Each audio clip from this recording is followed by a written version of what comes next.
All జిల్లాలలో district associations అంటూ ఏర్పాటు చేస్తూ దాన్ని స్ట్రెంథన్ చేస్తే బాగుంటుంది మనకు. ఎందుకంటే దాంట్లో ఫైనాన్షియల్ కూడా బాగానే మనకు స్ట్రాంగ్ అవుతాము. కొంచెం అందరు అసోసియేషన్ అంటే మంచిగా.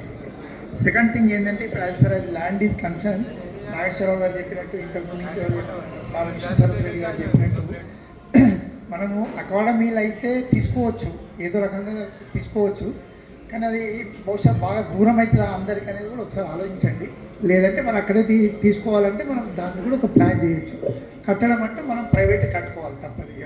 గవర్నమెంట్ ల్యాండ్ అంటే మాత్రం మనదే కాబట్టి కొంచెం ట్రై చేయాలి. దానికి ఏం ఒక్కటే నేను అసలు ముకుంద్ రెడ్డి వాళ్ళకి చెప్పేది ఏంటంటే, మీకు ఎలాంటి అవసరం ఉన్నా ఏది ఉన్నా కూడా నేను ఆల్వేస్ ముందుంటాను, తప్పకుండా చేద్దాం ఇస్తాను. Thank you. అందరికీ నమస్కారాలు సార్. ముఖ్యంగా ఇప్పుడు ల్యాండ్ గురించి మనకు అకామిడేషన్ ఫస్ట్ ఉండడానికి ఇల్లు ఉండాలి. ఇల్లు ఉంటేనే అన్నీ ఉంటుంది. ఇప్పుడు మనం ఇక్కడ ఉన్నామంటే ఒక ప్లాట్ఫామ్ అంటున్నది. దాని గురించి ఇప్పుడు మన ఈ ఆంధ్ర మలక్పేటలో ఉన్న కాలనీలో అలాట్ చేస్తారు గవర్నమెంట్. ఇంకోటి 20 మంది కాలనీలు కొన్ని కాలనీలు అలాట్ చేస్తారు. దాని గురించి మనం తయారు చేసుకుంటే బాగుంటుందని ఒక ఆలోచన. అది మొదటి నుండి కూడా ఉన్నది. అది చేసుకుంటే బాగుంటుంది. Thank you. ఇంకా ఎవరైనా సలహాలు ఇచ్చేవాళ్ళు ఉంటే దయచేసి. ముఖ్యంగా ఈ ఆత్మీయ కలయికలో నాకు ఆనందం కలిగించింది ఏంటంటే, ఇది మా మనసుల్లో నేను, నరసింహారెడ్డి గారు, ముకుంద్ రెడ్డి గారు, మేము ముగ్గురం కూర్చున్నప్పుడు ఇలా మన డిపార్ట్మెంట్ వాళ్ళని మనం ఎందుకు ప్రయత్నం చేయకూడదు.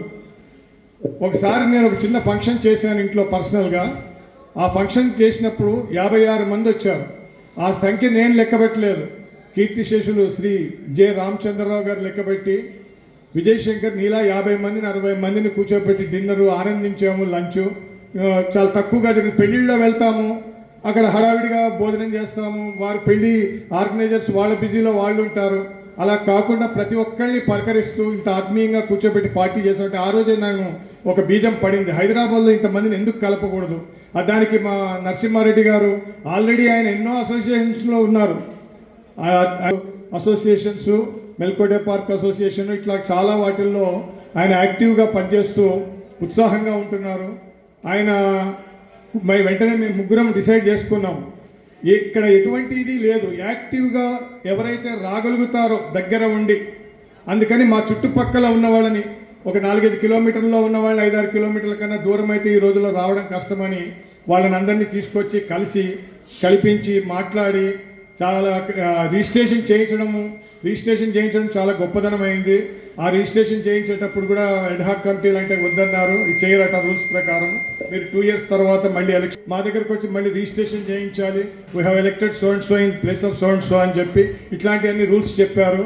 ఇవన్నీ తెలుసుకున్నాక తర్వాత ఈ కలయిక ఏదైతే ఉందో, నా కోరిక ఒకటే, ఎవ్రీ ఇయర్ ఒక general body meeting is two long for senior citizens. కాబట్టి నేను సంవత్సరంలో 2 ప్రపోజ్ చేస్తున్నాను.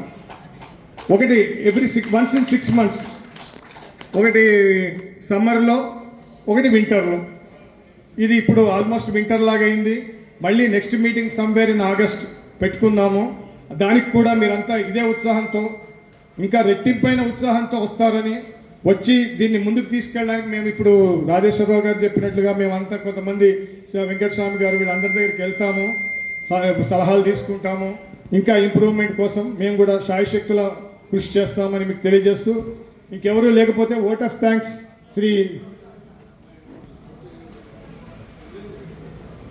నేను ఒక విషయం మర్చిపోయాను, దానికి క్షంతవ్యుడిని.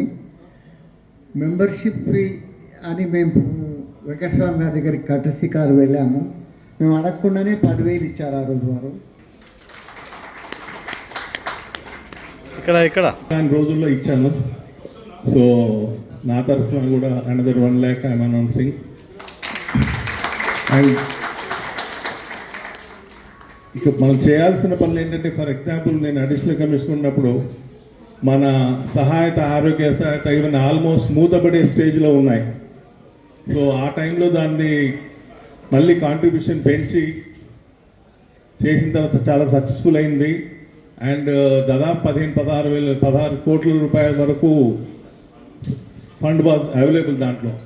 సో యాక్చువల్గా ఇది అవసరం పడింది మొత్తం ఆల్ భాగంగా ట్రీట్మెంట్ కానీ ఇఫ్ నెసరీ కొద్దిగా కాంట్రిబ్యూషన్ చేయించుకొని 200-300 ఎక్కువ కాదు చేయించుకొని మనం టు సమ్ ఎక్స్టెంట్ మొత్తం కవర్ చేయలేకపోయినా కూడా వాడికి 10 లక్షలు ఖర్చు అయింది అనుకోండి, మన సీలింగ్ 5 లక్షలు 4 లక్షలు పెట్టుకొని అంతవరకు ఇవ్వగలిగితే అంటే చాలామందికి స్తోమత బాగుంది, కానీ లేని వాళ్ళు కూడా ఖచ్చితంగా ఉంటారు.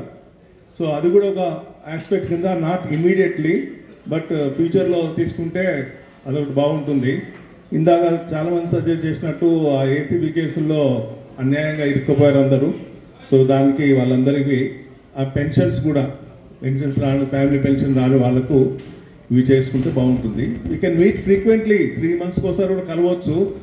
అందరూ వీళ్ళు ఉన్నంత వరకు వస్తారు, రాని వాళ్ళు రారు. 50% 40% attendance also it's okay. 1 will be annual programme, మిగతా టైంలో 2-3 months అందుబాటులో ఉన్న వాళ్ళు వస్తారు. Thank you. ముఖ్య ఉద్దేశాల్లో ఒక 5 పెట్టుకున్నాము. ఫస్ట్ మెడికల్ ఎయిడ్, నీడీ పర్సన్స్కి మెడికల్ ఎయిడ్ ఇవ్వాలి.